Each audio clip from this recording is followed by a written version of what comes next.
Welcome to Anamika's EduSpace. We are going to start a new lesson upon an important and interesting topic which you have already seen on your screen, that is human circulatory system. As you all know that it's a very important topic and questions frequently come in your board examinations from this topic. And it is also very important for your NEET examination. So let's move ahead to clear all your doubts on this topic. The introduction of human circulatory system. We have heard this name from very junior classes, but then also you have to know everything, each and every detail about it. All living organisms require continuous supply of oxygen, nutrients, water, hormones to maintain their life processes, and also need elimination of harmful metabolic waste from the body. So, for proper coordination between the different systems of the body, the circulatory system forms an important requisite. So, for circulating everything throughout our body, that is, may it be our important nutrients, may it be some waste from our body, we need the circulatory system. Blood is a part of circulatory system, and blood transports the excretory matter to the kidneys or other excretory organs. It also brings the hormones from the endocrine glands, and it also carries the respiratory gases. Now, we all know in unicellular and lower organisms, this function occurs by simple process of diffusion. But in higher and multicellular organisms, this process of circulation occurs by a complex system. Human body has various such type of complex systems which functions in a particular portion of the body through a particular medium, like we may say blood, lymph, etc. in a circular manner. When blood is circulated within a closed system, then it is known as circulatory system. Now, coming to the definition of circulatory system.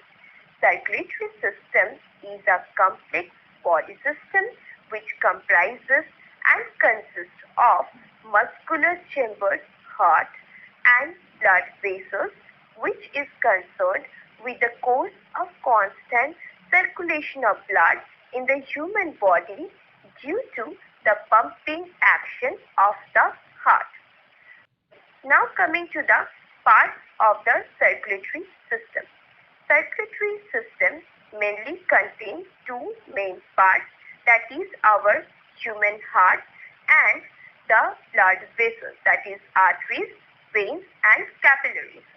Two sets of circulatory fluids, blood and lymph vessels for the flow of this fluid. Already mentioned earlier that blood vessels are arteries, veins and capillaries.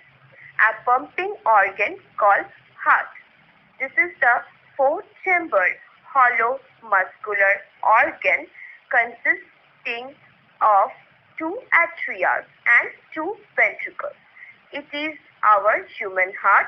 It rhythmically contracts and relaxes. By contraction, it sends blood to different parts of our body, and by relaxation, it receives blood from those parts of our body. Thus, by alternate contraction and relaxation, heart helps to maintain a continuous circulation of blood in our body.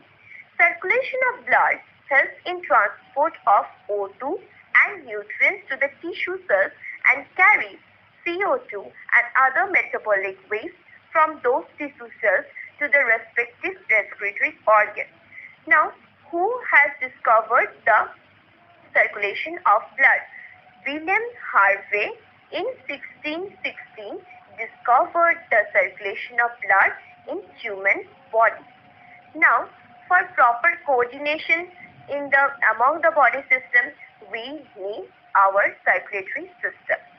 This circulatory system in invertebrates is present in the form of a circulatory fluid which comes out of the vessel to bath the tissue space, but within vertebrate body, blood flows through a closed system of vessels. Now, coming to circulation pathways, the flow of blood. There are two types of patterns by which blood flows, that is open circulatory system and closed circulatory system. When blood is circulated into large vessels into open spaces, then it is known as open circulatory system.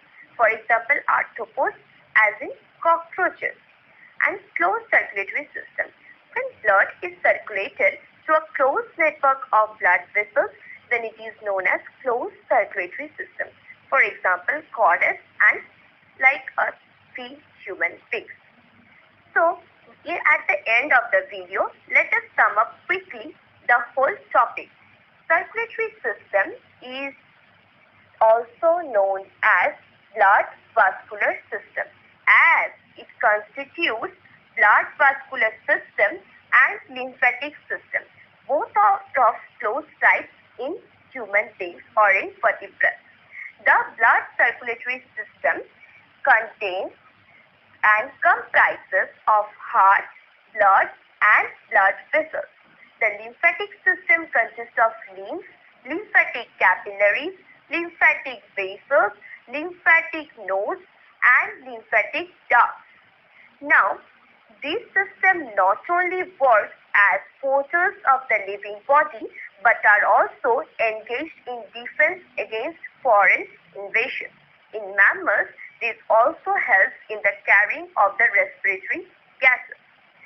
At the end of the video, I would like to say that if you find it nice and a very informative video, then you must follow my channel, and then if you find any question or any queries related to this topic, please be free to comment it down. Thanks for watching the video and please do subscribe if you like the video.